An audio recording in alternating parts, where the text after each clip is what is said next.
परीक्षित को समझा करके बोले, कहने लगे हे राजन परीक्षित, सुनो आज भगवान कन्हैया का विवाह किस प्रकार से हुआ। सुनो कहानी लासानी हम तुमको आज सुनाते हैं, और संदीप कुमार हर कोई वाले आई लगन में समझाते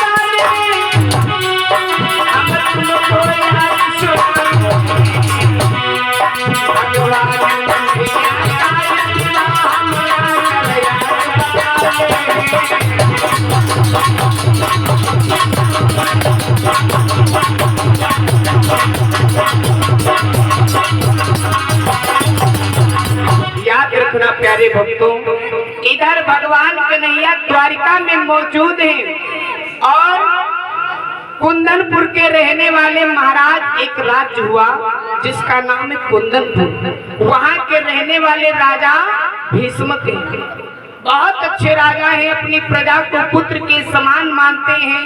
लेकिन भगवान की कृपा से महाराज भीष्मक के आंगन में आज तक लड़का तो है 5, लेकिन किसी लड़की का जन्म नहीं हुआ है। अब तो लोग चाहते हैं कि राजा घर में बिटिया का जन्म होए। और पहले धन है महाराज भीष्मक जो एक बिटिया के लिए परेशान है। महाराज भीष्मक विचार बनाने लगे कि मेरे आंगन में किसी बेटी का जन्म नहीं हुआ है, मैं हाथों से कन्यादान जब तक नहीं करूंगा तब तक मेरा उद्धार नहीं होगा।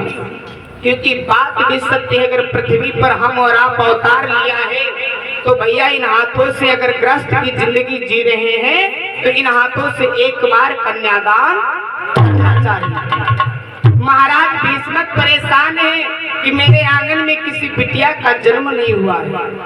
और दादा ऐसा विचार जब बनाया महाराज भीष्मक तो बहुत परेशान है। संत महात्माओं से विनय किया, कहने प्रभु कोई ऐसा उपाय बता दीजिए जिससे मैं अपनी घर में किसी बिटिया का जन्म हो जाए।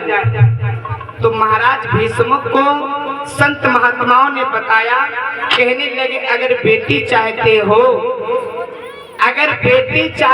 तो आप अपने घर में एक यज्ञ करिए और यज्ञ की कृपा होगी, यज्ञ भगवान की कृपा होगी तो आपके आंगन में एक बिटिया का जन्म जरूर होगा।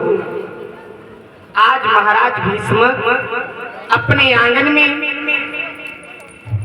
यज्ञ रचवाया है। यज्ञ को जिसमें रचवाया, यज्ञ 1 साल तक बराबर होती रही।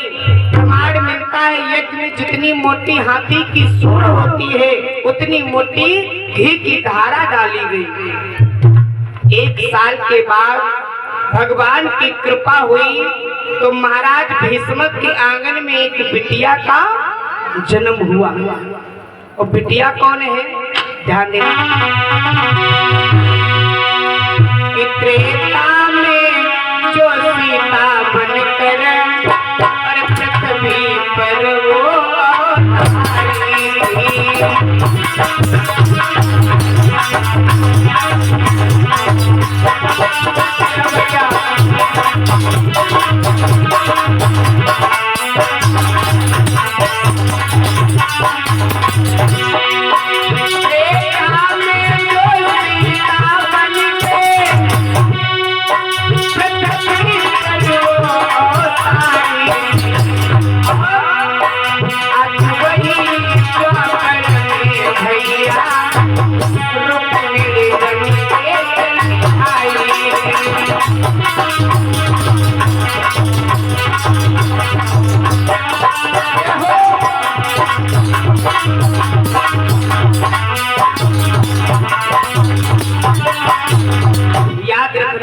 बहनों, जो त्रेता में सीता बनकर के आई थी वही आज द्वापर में रुक्मणी बनकर के महाराज भीष्मक के आंगन में आई हुई है। फिर रुक्मणी मैया की आज भैया जैसे महाराज भीष्म के आंगन में एक बिटिया का जन्म हुआ। अच्छा एक बात बता दें,